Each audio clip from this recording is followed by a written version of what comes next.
وأشهد أن محمدا عبده ورسوله أما بعد فإن خير الحديث كتاب الله وخير الهدي هدي محمد صلى الله عليه وسلم وشر الأمور محدثاتها وكل محدثة بدعة وكل بدعة ضلالة وكل ضلالة في النار. أعوذ بالله من الشيطان الرجيم. بسم الله الرحمن الرحيم. قل للمؤمنات يغضضن من أبصارهن ويحفظن فروجهن ولا يبدين زينتهن إلا ما ظهر منها. رب اشرح لي صدري ويسر لي أمري واحلل عقدة من لساني يفقهوا قولي. رب زدني علما اللهم رب زدني علما. آمين. حاضرین مجلس، ہر قسم کی ہم کو سلام کی ہدایت والے اس اللہ رب العالمین کے لیے جو ہمارا خالق و مالک ہے، جس نے ہم سب کو اس کائنات کے اندر پیدا کیا، اور درود و سلام ہو تمام نبیوں پر، تمام رسولوں پر، بالخصوص آخری نبی جناب محمد رسول اللہ صلی اللہ علیہ وسلم پر اللہم صلی وسلم وبارک علیہ. آج کا یہ پروگرام ماہانہ اجتماع برائے خواتین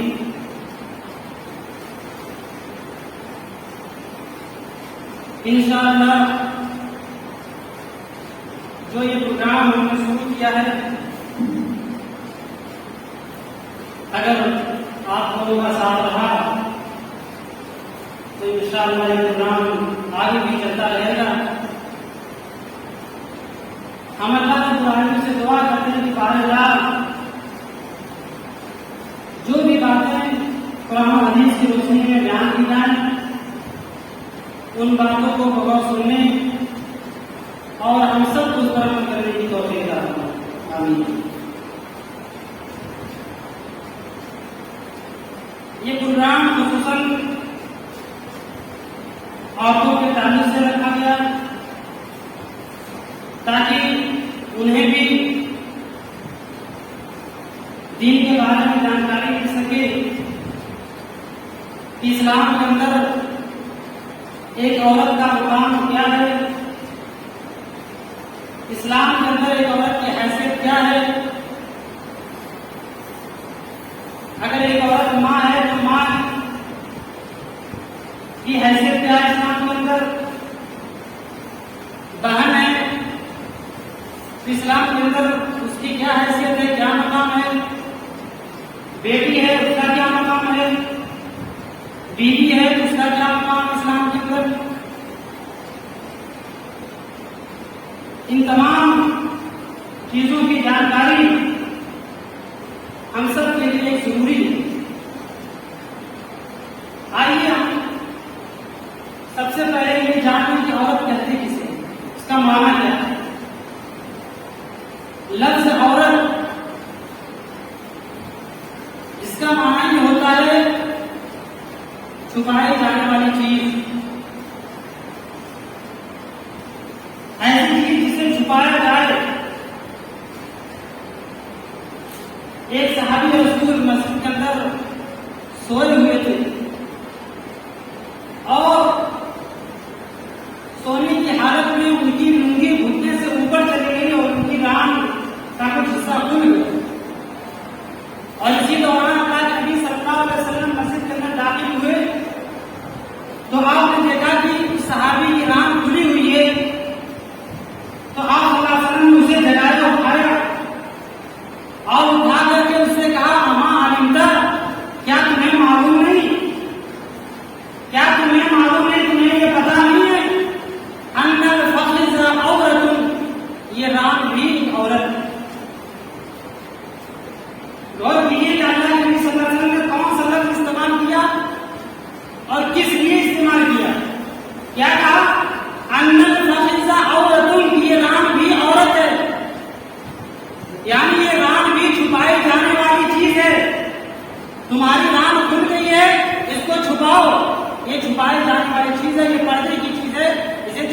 ضروری ہے. یہاں پر جو الفاظ استعمال کیے گئے کون سا الفاظ تھا؟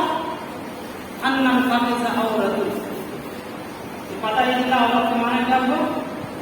چھپائے جانے والی چیز. اور آگے چلیے جب جنگ کا حکم ہوتا اللہ نبی صلی اللہ علیہ وسلم تمام لوگوں سے کہتے جنگ کے اندر چلو تو کچھ جو منافقین ہوا کرتے تھے وہ جنگ میں نہیں جاتے اور جب جنگ میں نہیں جاتے تو وہ کیا کرتے تھے؟ بہانے بنایا کرتے تھے. اور وہ بہانے کیسے ہوا کرتے تھے؟ ان کے بہانے کو اللہ تبارک و تعالیٰ نے قرآن مجید کے اندر بیان کیا ہے. وہ منافقین میدان جنگ کے اندر نہیں جاتے اور اللہ کے نبی صلی اللہ علیہ وسلم ان سے سوال کرتے ان سے پوچھتے کہ آخر تم میدان جنگ کے اندر کیوں نہیں گئے؟ تو کیا جواب دیتے تھے؟ وہ کہتے تھے ان بیوتنا عورت، ہمارے گھر ننگے ہیں، ہمارے گھر کھلے ہوئے ہیں، ہمارے گھروں کے اندر کیواڑ نہیں ہے، دروازے نہیں ہیں، ہمارے گھر ان بیوتنا عورت، کہ ہمارے گھر بالکل پرانا ہے، کھلے ہوئے ہیں. اللہ کے نبی صلی اللہ علیہ وسلم ہم اسی وجہ سے نہیں جاتے ہیں میدان جنگ کے اندر کہ ہمارے گھر کھلے ہوئے ہیں، نہیں ایسا نہ ہو کہ چور اور ڈاکو آئے اور ہمارے گھر کو لوٹ کر لے کر چل گئے سامان. اس وجہ سے ہم گھر کے اندر میدان جنگ کے اندر نہیں جاتے. تو کیا کہتے تھے قرآن نے؟ ان کے بہانے جو تھے وہ کس الفاظ میں ذکر کیا؟ ان بیوتنا عورت. وہاں پر بھی عورت کا لفظ استعمال. پتہ یہ چلا کہ عورت چھپائے جانے والی ہے. عورت تو ہو ہی نہیں سکتی جو اپنے آپ کو چھپائے نا. اگر ہم یہ کہہ رہے ہیں کہ عورت ہے اور عورت کا جو معنی ہوتا ہے اس معنی میں وہ چیز اترے گی نا کہ عورت کیسے ہوتی ہے. عورت کا معنی جو ہوتا ہے پورا اوپر سے لے کر کے نیچے تک پورا چھپایا جائے، چھپانے والی چیز یہ ہے عورت. اور اسی طریقے سے اور آگے چلیے اسلام کے اندر عورت کو کیا حکم دیا ہے. یہ تو مختصر سی بات ہے تو میں نے آپ کے سامنے رکھ دی کہ عورت کیا ہے اور اس کا معنی کیا ہے. اب آئیے اگر ایک عورت ہے اور وہ عورت کا معنی سمجھتے ہوئے پوری طریقے سے اسی کے اندر گھر کر کے اپنے آپ کو ڈھانپ کے یعنی اپنے آپ کو چھپا رہی ہے تو اس کا حکم کیا ہے اسلام کے اندر؟ عورتوں کو اللہ نے حکم کیا ہے اسلام کے اندر. آئیے ہم اس طرف چلتے ہیں.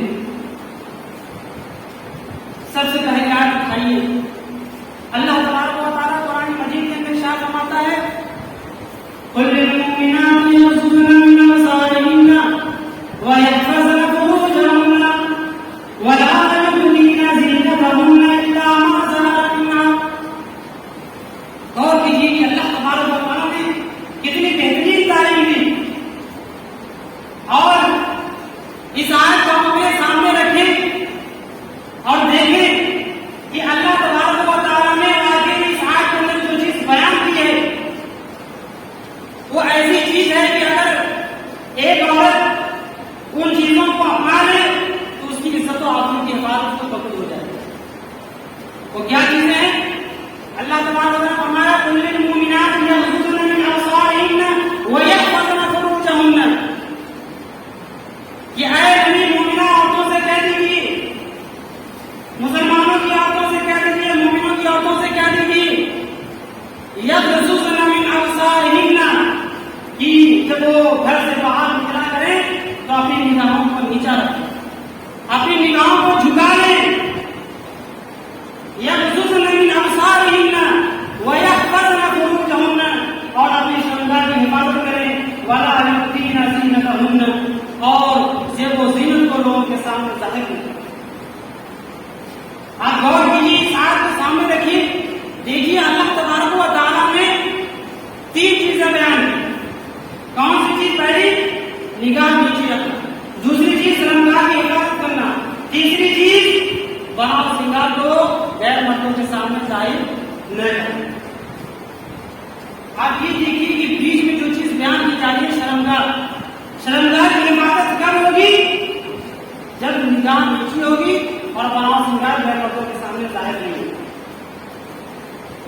گویا یہ دونوں باڈی گارڈ ہیں شرمگاہ کی حفاظت کے لیے. یعنی جب تک اگر ہمارے اگر بغیر باڈی گارڈ موجود ہے ہماری حفاظت ہو رہی ہے. ہم یہ سمجھ لیں کہ ہاں جب تک یہ باڈی گارڈ ہمارے ساتھ ہے ہماری حفاظت ہو رہی ہے, ہمارے اوپر کوئی حملہ نہیں کر سکتا ہے, جان نہیں لے سکتا ہے. لیکن اگر یہ دونوں باڈی گارڈ ہٹ جائیں ہمارے پاس سے تو پھر ہمیں اپنی جان کا خطرہ ہوگا, نہ جانے کون کدھر سے آ کر کے ہمیں مار ڈالے. بالکل اسی طریقے سے نگاہ نیچی رکھنا اور زیب و زینت لوگوں کے سامنے غیر مردوں کے سامنے ظاہر نہ کرنا, یہ دونوں چیزیں باڈی گارڈ ہے کسی شرمگاہ کی. جب یہ دونوں چیزیں برقرار ہوں گی, عورت کے اندر پائی جاری ہوں گی اور نیچے نگاہ کر کے چلیں گی اور باؤں سنگار کر کے لوگوں کے سامنے نہیں آئیں گی تو ان کی عزت و آبرو کی حفاظت کو کریں گی. آج ہمارے معاشرے کے اندر ہماری لڑکیاں قوم کی لڑکیاں محفوظ نہیں ہیں, عزت و آبرو محفوظ نہیں ہے. وجہ کیا ہے؟ وجہ یہی ہے کہ گھر سے باہر نکل رہی ہیں, کریم پاؤڈر لالی وغیرہ خوشبو وغیرہ لگا کر نکل رہی ہیں, غیر مردوں کے پاس سے گزر رہی ہیں اور اپنی خوشبو سے انہیں بھی معطل کرتی ہوئی جاتی ہیں. یہ کیا ہے؟ یہ فتنہ ہے. یہ نوجوانوں کے دلوں کے ساتھ یہ کھلواڑ ہے کہ جب ان کے ساتھ سامنے سے ایسی عورتیں گزریں گی تو ظاہر بات ہے ان کی خوشبو سے ان کے دلوں کے اندر اور ذہنوں کے اندر غلط خیال پیدا ہوں گے اور پھر وہاں سے کوئی انسان غلط راستہ اختیار کرنا شروع کر دے. اسی لیے اللہ تبارک و تعالیٰ نے ان تمام چیزوں کو ختم کرتے ہوئے کہا کہ کل للمؤمنات یغضضن من ابصارهن ویحفظن فروجهن.